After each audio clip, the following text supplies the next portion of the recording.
Cartacee, plastica, erbacce, lattine e pezzi di vetro. Sono questi gli inquilini del giardino pubblico San Pio di via Beneficenza Mendola a Favara.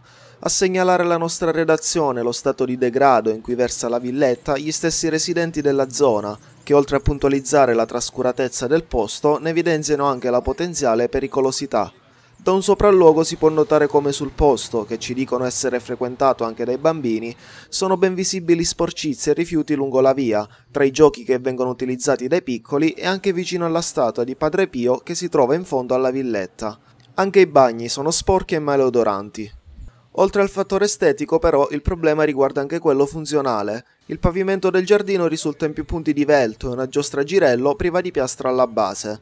Ciò significa che se qualche bambino, giocando, ci mettesse piedi dentro, questi rimarrebbero incastrati a effetto forbice.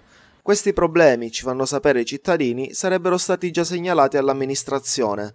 Ci dicono inoltre che sono loro stessi a cercare di mantenere, per quanto possibile, il luogo pulito e decoroso, anche con la piantumazione di qualche pianticella nel terreno della villetta. I problemi di questa villa sono che c'è la pavimentazione tutta rovinata, ci sono le cartacee pure, c'è tanta piena di sporcizia, c'è pure i giochi dei bambini che sono rotti e c'è stata qualche lamentela di una mamma di un bambino che quasi si aveva rotto una gamba. Chiedo veramente bisogno dell'amministrazione comunale che ci aiuti perché noi non ce la facciamo.